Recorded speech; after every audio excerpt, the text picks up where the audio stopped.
Panoorin po natin ang naging pahayag ni Kim Chiu patungkol po sa rosaryo. Sa dami ng pinagdadaanan mo sa buhay, pag may hawak ka talagang rosary, hindi ka talaga bibitawan ng Panginoon. Oo, yun yung nakakaya.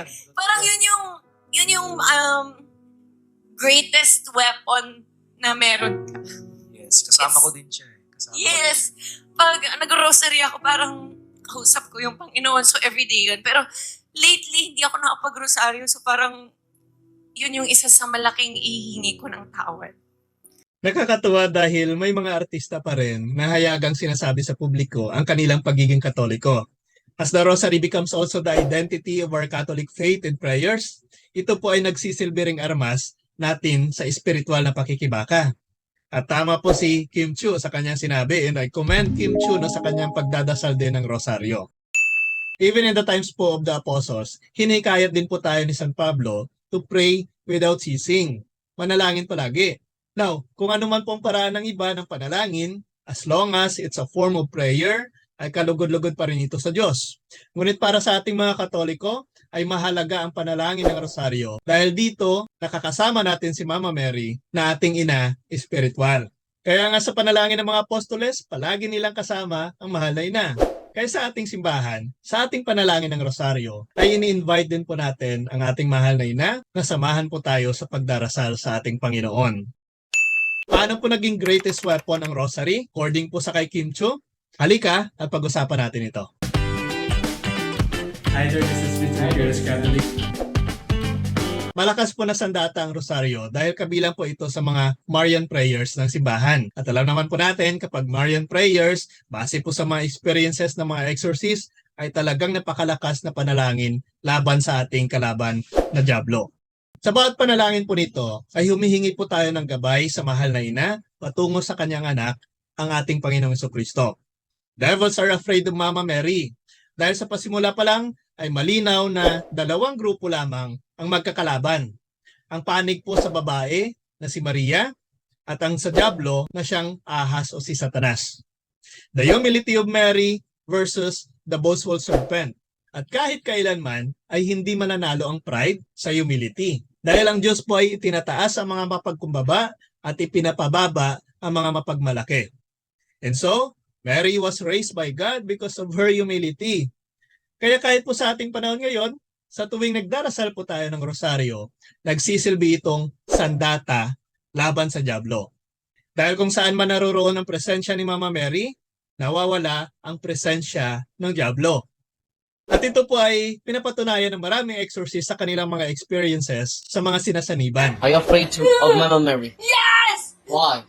Because she's powerful. Also, isa rin po sa mahalagang rason kung bakit mahalaga ang rosaryo, ang panalangin ng rosaryo para sa ating pananampalataya, because the rosary has biblical basis. Napaka-biblical ng rosaryo. Where in fact, parang nagbasa na rin po tayo ng Biblia kapag tayo po ay nananalangin ng rosaryo. Dahil napapalo po dito ang storya ng buhay, kamatayan at muling pagkabuhay ni Kristo. Ang mga mahahalagang elemento ng rosaryo ay biblikal at kabilang po sa mga karaniwang paniniwalang Kristiyano. Halimbawa na lang po, ang unang panalangin po natin, ang credo o propesyon ng pananampalataya sa simula ng rosaryo ay nagpapakita ng pinakaunang propesyon sa pagbibinyag dahil ito po ay isa sa mga utos mismo ni Kristo na gawing alagad ang lahat ng tao sa mundo sa pangalan ng Ama, Anak at ng Espiritu Santo na mababasa naman natin sa aklat ni San Mateo chapter 28.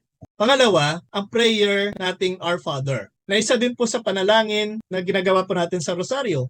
At ito po ay itinuturo din ni Kristo na mababasa naman natin sa aklat ni San Mateo chapter 6. Pangatlo, isa rin po sa mga pinagninilayan po natin ang iba't ibang mga misteryo or the mystery in our prayer of the rosary na nasa Biblia din.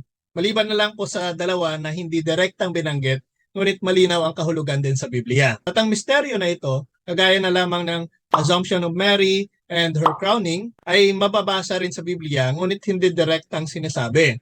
Pero kung unawain po natin ang mga talata, ay talagang napakaklaro ang kahulugan. Kagaya po nito, kung gawin po nating basihan ang sulat ni San Lucas, chapter 1, verse 42, sa pagtawag sa kay Mama Mary na full of grace. At sa Genesis chapter 5, verse 21 to 24, ay sinasabi din dito na ang mga lumalakad ng tapat sa Diyos ay dinadala sa langit.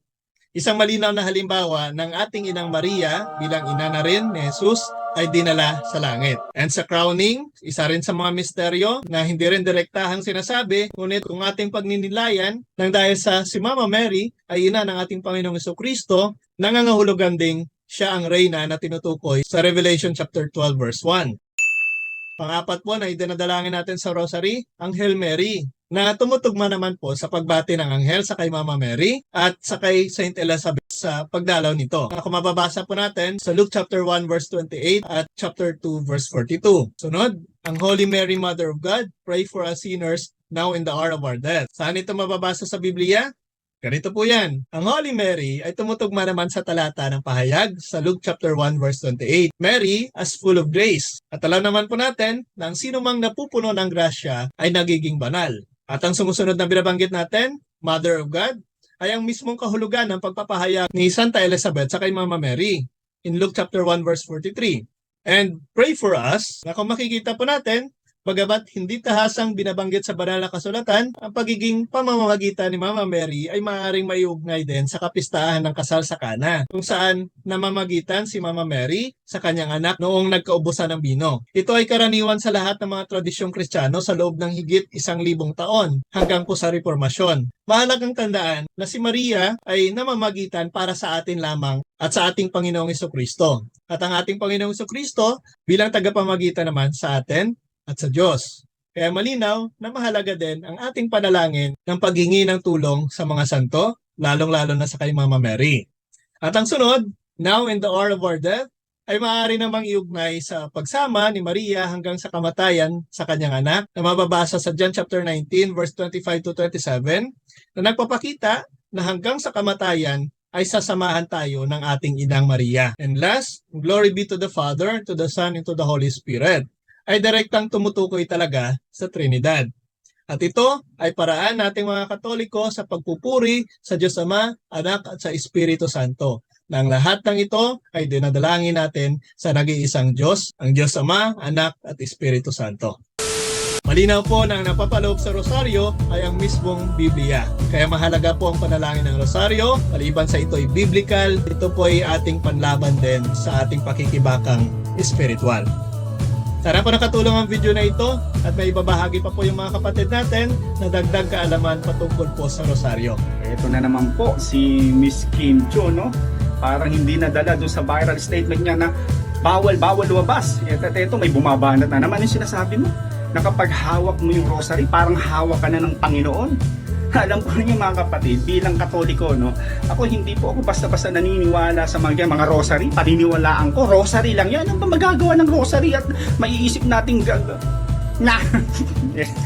lang. Ito po yung rosary ng ating pamilya. Ang tawag ko dito, armor. Yan, mga armor po yan ng bawat isa sa mga anak ko at ang aking asawa meron pong tinatawag na weapon. Kaya kaisa ko ni Miss Kim Chu na kinukonsidered ng rosary is our greatest weapon against all evil. Bakit? Sapagkat sa tuwing tayo ay nananalangin mula sa ating puso ng rosary, lagi po nating sinasambit ang makasaysayang pagpupuri ni Angel Gabriel sa ating mahal na ina na nagbibigay po ng kasakitan ng ulo at parusa sa kataasang kalooban ng falling angel ng mga evil. Kaya tuwing tayo ay nananalangin, lalo na sama-sama tayo nananalangin. Ako, lahat ng mga kademonyohan, lahat ng mga evil na sa ating buhay ay sama-sama po yan na magsisilayas. Kaya let's pray the rosary, our greatest weapon. Glory to God. Muli po, this is Mr. Curious Catholic. Kasama po ninyo sa pagtatanggol ng ating simbahan.